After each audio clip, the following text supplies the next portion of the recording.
بزرگ وہ حضرت عمر بن عبدالعزیز کہنے لگے کیا ہوا؟ کہنے لگے بابا جی نے بے ادبی کی، آپ کو اندھا کہا۔ آپ فرمانے لگے نہیں بابا جی نے تو نہیں ایسا کہا۔ کہا جناب کہا ہے۔ آپ کو پتہ ہے کیتلی چائے سے زیادہ گرم ہوتی ہے۔ یہ جو ساتھ ہوتے ہیں نا ان کے مسائل سخت ہوتے ہیں۔ کہا جناب انہوں نے تو نہیں کہا۔ کہا جناب کہا ہے؟ جناب نہیں کہا۔ تو حضرت عمر بن عبدالعزیز فرمانے لگے بابا تم سے باتیں کر رہا تھا مجھ سے۔ کہا حضور آپ سے باتیں کر رہے تھے۔ تو کہنے لگے انہوں نے تو ایک سوال پوچھا ہے، انہوں نے پوچھا آپ اندھے تو نہیں؟ تو میں نے کہہ دیا نہیں مجھے نظر آتا ہے، اس میں جھگڑے والی کون سی بات ہے؟ ہر بات میں جھگڑا، ہر بات میں لڑائی۔ تو رب کے بندے فساد نہیں کرتے، جھگڑا نہیں کرتے۔ آیت کا اگلا حصہ ترجمہ اور تھوڑی سی بات سنی اور میں اپنی بات کو ختم کروں۔ پھر فرمایا والذین یبیتون لربہم سجدا وقیاما۔ نماز کا وقت آئے تو بڑے لوگوں کو معاذ اللہ کام یاد آ جاتا ہے۔ رب کے بندے کی شان ہوتی ہے کہ اس کا مصلی آباد ہوتا ہے، اس کا رب سے رشتہ مضبوط ہوتا ہے، ان کی عبادتیں کبھی کمزور نہیں ہوتی، دعاؤں میں کبھی کمی نہیں آتی، وہ ہمیشہ اپنے کریم رب سے جڑے رہتے ہیں۔ بہت سارے آج لوگ کہہ دیتے ہیں فلانی چیز نفل ہے جی، پڑھے چاہے نہ پڑھے۔ تو میں کہتا ہوں درست ہے بات، نفل ہے کرو چاہے نہ کرو، لیکن اگر کرنے پہ ملے بڑا کچھ تو۔ حضور نے فرمایا نفل پڑھ پڑھ کے بندہ رب کے اتنا قریب ہو جاتا ہے کہ اللہ فرماتا ہے میں اس کے ہاتھ بن جاتا ہوں، آنکھیں بن جاتا ہوں۔ پڑھو بخاری مسلم ہے۔ آپ کو نفلوں کی شان کا ہی نہیں پتا؟ ایک دوست مجھ سے کہنے لگے جی عصر کی پہلی 4 رکعتیں کو ضروری ہیں؟ میں نے کہا ضروری تو نہیں، پر پیروں سے مولویوں سے درویشوں سے دعا کراتے پھرتے ہو، عصر کی پہلی 4 رکعتیں پڑھو تمہیں مدینے والے نبی کی دعا ملے گی۔ حضور نے فرمایا جو یا اللہ جو عصر سے پہلے 4 رکعتیں پڑھے اس پہ رحم فرما۔ نبی کریم نے دعا دی، یا دعا چھوٹا مقام سمجھتے ہو؟ میں بات ختم کر رہا ہوں، میری بات پر توجہ کرنا۔ مصلی آباد کرو، جب تک آپ اپنی عبادات کا مسئلہ مضبوط نہیں کرتے۔ آپ کو پتہ ہے کچھ لوگ کہتے ہیں سارا کچھ ہے پھر بھی دل نہیں لگتا، طبیعت بور بور سی رہتی ہے، وجود بوجھل بوجھل سا رہتا ہے، کہتے ہیں نا لوگ مسئلہ ہے نا، کیوں بلا؟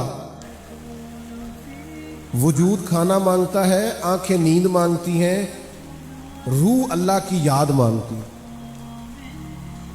روح اللہ کا ذکر مانگتی ہے، عبادت مانگتی۔ جب ہم عبادت نہیں نہ کرتے تو اس کا نتیجہ یہ نکلتا ہے کہ ہم بے چین ہوتے ہیں، اس لیے کہ روح پیاسی ہے، دل پیاسا ہے، اور جب روح پیاسی ہو تو پھر دل لگتا۔ رات کو کچھ نفل پڑھا کریں، تہجد کی روٹین بنائیں، اپنے مالک سے اپنا تعلق بنائیں، جو دکھ لوگوں کو بتاتے ہو وہ دعا کر کے اپنے رب کے حضور عرض کیا کرو۔ اللہ بڑا مہربان ہے، جو دعا زیادہ مانگے اللہ اسے راضی ہوتا ہے، اس لیے اپنے مالک سے جڑو۔ یہ سارے اللہ والے ہمیں اللہ سے جوڑنے آئے، ہم اولیاء اللہ کے ماننے والے ہیں، اولیاء اللہ کے دوستوں کے ماننے والے ہیں۔ تو میرے عزیز عاجزی پیدا کریں، ورنہ تو بڑی باتیں ایسی ہیں جس میں انسان کا حوصلہ ٹوٹتا ہے، کمزوری ہوتی۔ اللہ کے بندے الجھا نہیں کرتے، ہر جگہ بحث نہیں کرتے، ان کے اندر حوصلہ ہوتا ہے، بردباری ہوتی ہے، تحمل ہوتا ہے، انہیں سہنا آتا ہے، برداشت کرنا آتا ہے، اور برداشت کر کے آگے بڑھنا آتا ہے۔ جب تک ہمارے اندر قوت برداشت پیدا نہیں ہوتی ہم صوفیاء کے پہلے طریقے کو بھی پا سکتے۔ دوسری میری گزارش یہ ہے کہ بحث چھوڑ دیں، بحث نہ کیا کریں زیادہ۔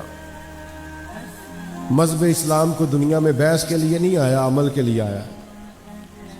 آپ عمل کریں، دین کی جو بات ملے عمل کریں، اور جاہلوں سے تو ویسے ہی بحث نہیں کرنی چاہیے. جاہلوں سے بحث. ایک بات پوچھوں آپ سے، آپ کا خیال ہے کہ عورت کی عقل پوری نہیں ہوتی؟ ایسے ہی ہے؟ تو پھر جو اس سے بحث کرے اس کی عقل کے بارے میں کیا کہوں؟ نہیں سمجھ آئیے. میرا ایک چھوٹا سا فتویٰ ہے، کافی سارے دوست میرے فتوے سے اختلاف بھی کرتے ہیں، آپ بھی کر لیجئے گا. میرا فتویٰ یہ ہے کہ میاں بیوی کے جھگڑے میں زیادہ غلطی میاں صاحب کی ہوتی ہے. اینا تے نہ کورو مینوں، میں ایڈی ڈاڈی گل نہیں کی تھی، تسی تے بڑا سخت کورن لگ پا. میں نے تو رائے دی ہے اور یہ کہہ کے دی ہے کہ اختلاف کر سکتے ہیں، پر آپ تو اتنا گھور رہے ہیں مجھے سخت. میری رائے یہ ہے کہ میاں بیوی کے جھگڑے میں زیادہ غلطی، مینوں پتہ ہے تسا نہیں بولنا، مینوں پتہ ہے کوئی گل ہوتی تسی بول پڑنا سی، لیکن میں تو کہہ رہا ہوں میری رائے ہے، آپ کی نہیں. اب میں دلیل رکھتا ہوں، دلیل سنو کیا ہے. دلیل یہ ہے کہ عورت بیچاری کی عقل آدھی ہے، تو میاں صاحب کی تو پوری ہے نا. تو پھر جھگڑا ختم کس نے کرنا تھا؟ بول کے بتائے. تو جو جھگڑا ختم نہیں کر رہا تو پھر میں تو اسی کی غلطی مانوں گا. بھئی جس کو تو کہہ رہا ہے نا کہ تو ختم کر، اس بیچاری کا تو شعور آدھا ہے، تو تیرا تو پورا ہے نا. آپ یقین کریں، لوگ مسئلہ پوچھنے آتے ہیں، 4 بچے روتے ہیں بچے، اور میاں صاحب نے غصے میں طلاق دے دی. یہ تیری اور تیری بیوی کی بحث جیت گئی اور رشتہ ہار گیا. ماں باپ کے ہوتے ہوئے بھی اولاد یتیم ہو گئی، صرف یہ کہ کسی نے پیچھے ہٹنا پسند نہیں کیا، بحث چھوڑنی پسند نہیں کی. اور جتن تے ہر کوئی کھیڑے، کدے ہارن بھی کھیڑ فقیرہ. ہمارا تو سٹائل ذرا ہٹ کے ہے.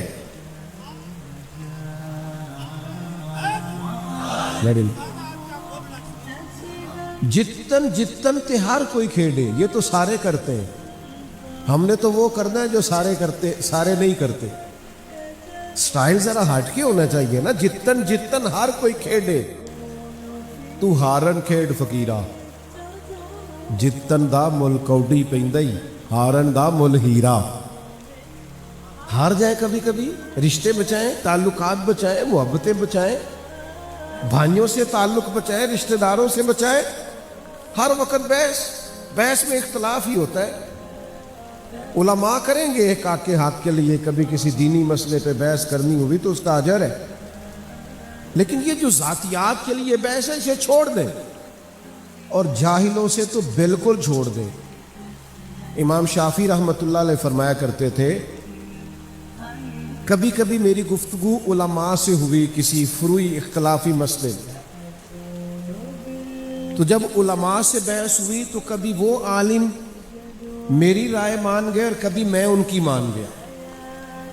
کبھی انہوں نے ہار قبول کر لی اور کبھی میں نے کر لی. علماء قبول کر لیتے ہیں رائے دلائل کی روشنی، لیکن امام شافعی فرماتے ہیں جب بھی میری کسی جاہل سے بحث ہوئی ہے نا، ہمیشہ جاہل ہی جیتا ہے. عالم جاہل سے جیت سکتا کیونکہ ہے ہی جاہل، جاہلوں سے بندہ جیت سکتا. تو اب جو جاہلوں سے بحث کرے، پیر بڑے جعلی ہیں، پیر بڑے جعلی کہتے ہیں نا، لوگ کہتے رہتے ہیں. تو میں دوستوں سے اکثر کہا کرتا ہوں کہ نرے پیر نہیں جعلی، مرید بھی کافی جعلی ہیں. ناراض ہو گئے ہو؟ تو انو آکھے ہی نہیں، میں تو کسی کی بات کر رہا ہوں. صرف پیر نہیں جعلی، مرید بھی کافی سارے. وہ کیا کرتے ہیں، وہ اللہ اللہ سیکھنے ہی نہیں آتے. ان کے آنے کا مقصد ہی کچھ اور ہے. وہ تو کہتے ہیں 2 ایسا تعویذ پیسے ختم ہی نہ ہو، 2 ایسا تعویذ جس سے میں جدھر جاؤں انقلاب ہی آ جائے. تو بھائی سلطان باہو رحمۃ اللہ علیہ کتنے سال پہلے درد سے کہنے لگے، درد سے. حضرت سلطان صاحب کی بات سنو تو رونا آتا ہے، حالانکہ انہوں نے بڑے لوگوں کو اللہ والا بنایا. پر پھر بھی کہنے لگی رب دا طالب کوئی نہیں ملیا، اے جو ملیا طالب زردہ ہوں۔ یہ تو دنیا داری کے طالب۔ اللہ والے تقوی سکھاتے، اچھا سوچو، اچھا گمان کرو، اچھی رائے رکھو۔ آپ کا گمان ہی اچھا نہیں تو ملے گا کیا؟ سوچ تو اچھی پیدا کرو۔ سارا بغداد حضرت بشر آفی کی عزت کرتا تھا، سارا بغداد۔ لیکن بغداد کا ایک تاجر تھا، وہ کہتا تھا مجھے نہیں اچھے لگتے حضرت بشر آفی۔ بھئی آپ کو کیوں نہیں اچھے لگتے؟ کہتا جمعے والے دن نرے فرض پڑھتے ہیں، سنتیں اور نفل نہیں پڑھتے، نکل جاتے ہیں۔ حالانکہ مسجد میں کون سی نماز پڑھنی ضروری ہے؟ سنتیں کیوں گھر جا کے پڑھ لے، کوئی حرج نہیں۔ کہتا جی میں اس لیے نہیں مانتا کہ یہ محض فرض پڑھ کے چلے جاتے۔ ایک دن اس نے سوچا کہ میں پیچھا تو کروں، پتہ تو کروں حضرت بشر آفی کا۔ تو جمعے کی نماز حضرت بشر آفی رحمۃ اللہ علیہ کے ساتھ اس نے پڑھی۔ تو نماز پڑھ کے نا حضرت نکلے مسجد شریف سے جلدی جلدی فرض پڑھ کے، تو وہ بھی نکل گیا، جاسوسی کرنے لگا، حالانکہ منع ہے۔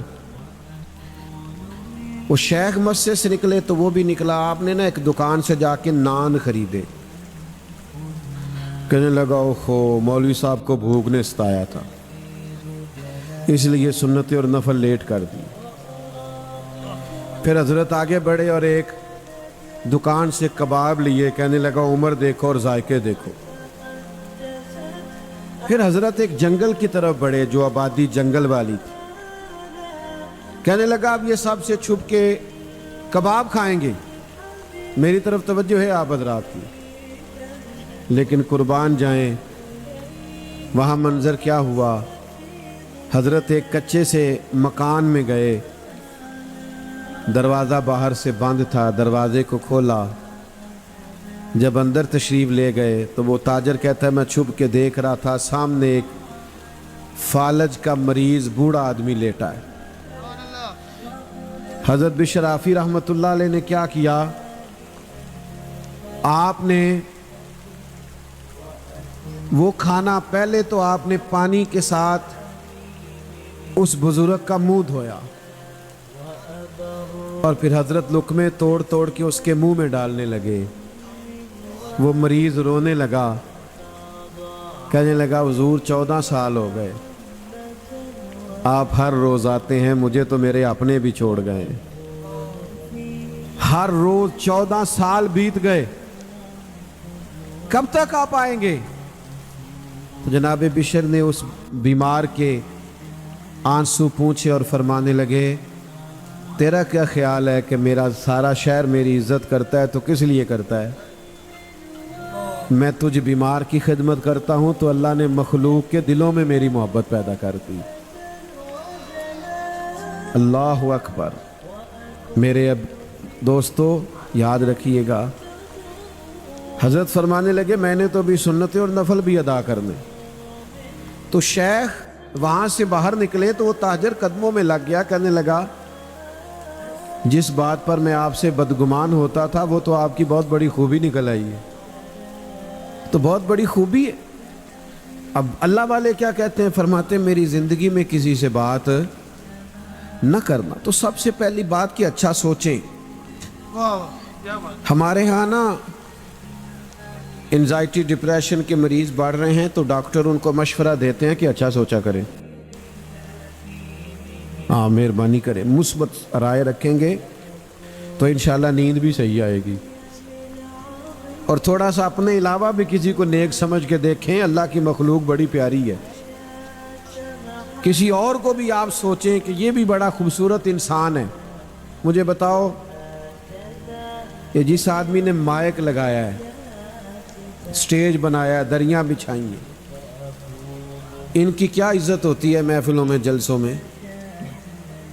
میں نے ایک دفعہ ایک ساؤنڈ والے سے کہا، میں نے کہا یار نماز پڑھتے ہو تم اتنی تقریریں سنتے ہو؟ کہندہ حضرت صاحب جیڑا مولوی آندا ہے ساڑھے نال تے لڑ کے ٹر جاندا ہے، آواز اچھی کرو تے آواز نیویں کرو، تو وہ پیار کرے گا تو پڑھ لیں گے نماز. تو کیا اہمیت ہوتی ہے. لیکن مجھے بتاؤ اگر ساؤنڈ نہ چلے، یہ دریاں نہ بچھیں، تو محفل کا نظام چلتا ہے؟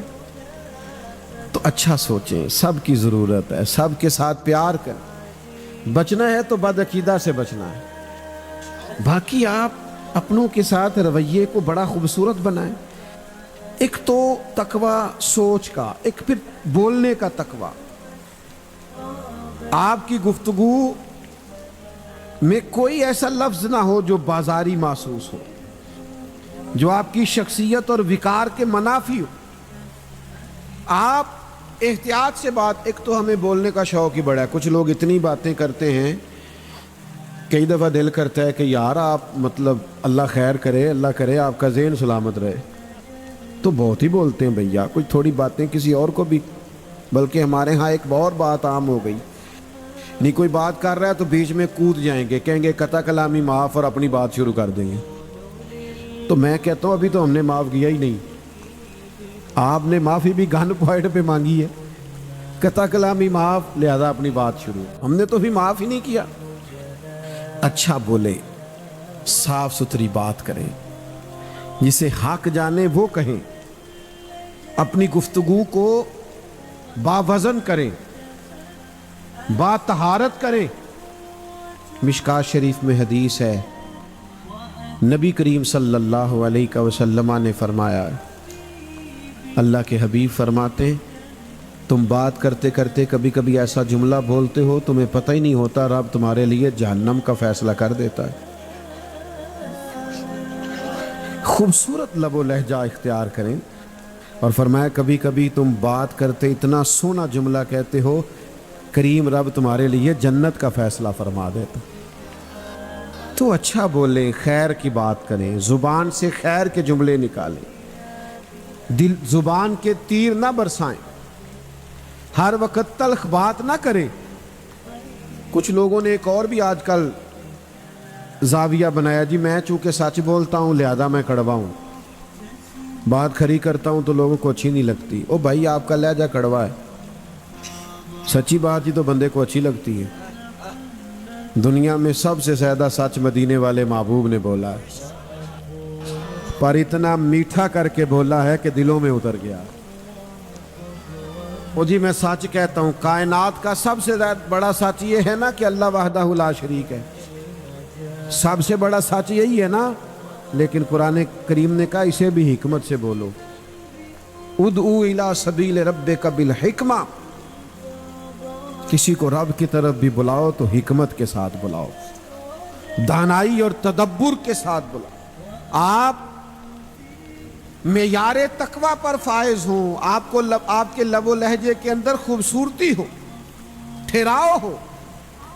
تقوی اختیار کریں. زندگی میں محتاط، ہم نے ان بزرگوں کو بھی دیکھا جو رزق کے معاملے میں اتنے محتاط تھے کہ اگر مرید نے کبھی نظر پیش کی تو کان میں پوچھ لیتے تھے میاں کام کیا کرتے ہو. احتیاط تھی، تقوی تھا. کیوں؟ یہ جو رزق حرام ہے نا، یہ بندے کا رب سے تعلق کمزور کر دیتا ہے. نبی کریم علیہ السلام نے فرمایا بندہ دور سے چلتا ہے، دیر سے پہنچتا ہے اور کہتا ہے یا رب یا رب یا رب، لیکن اللہ اس کی دعا اس لیے قبول نہیں فرماتا کہ اس نے جو کھایا ہے وہ حرام کا ہے، جو پیا ہے وہ حرام کا ہے، جو پہنا ہے وہ حرام. اور حدیث پاک میں فرمایا کسی نے 10 دینار کا جوڑا پہنا، 9 حلال کے تھے، 1 حرام کا تھا، اس کی بھی نماز قبول نہیں ہوتی. صوفیاء تو ہمیں تقوی سکھاتے، پرہیزگاری سکھاتے. ان کے ہاں جب آتے ہیں تو یہاں تقوی کا نور ملتا ہے. قربان جائیں سرکار امام اعظم ابو حنیفہ کے. یہ بادل آ گئے ہیں نا، پنجابی میں کہتے ہیں جھاڑ ہو گیا ہے.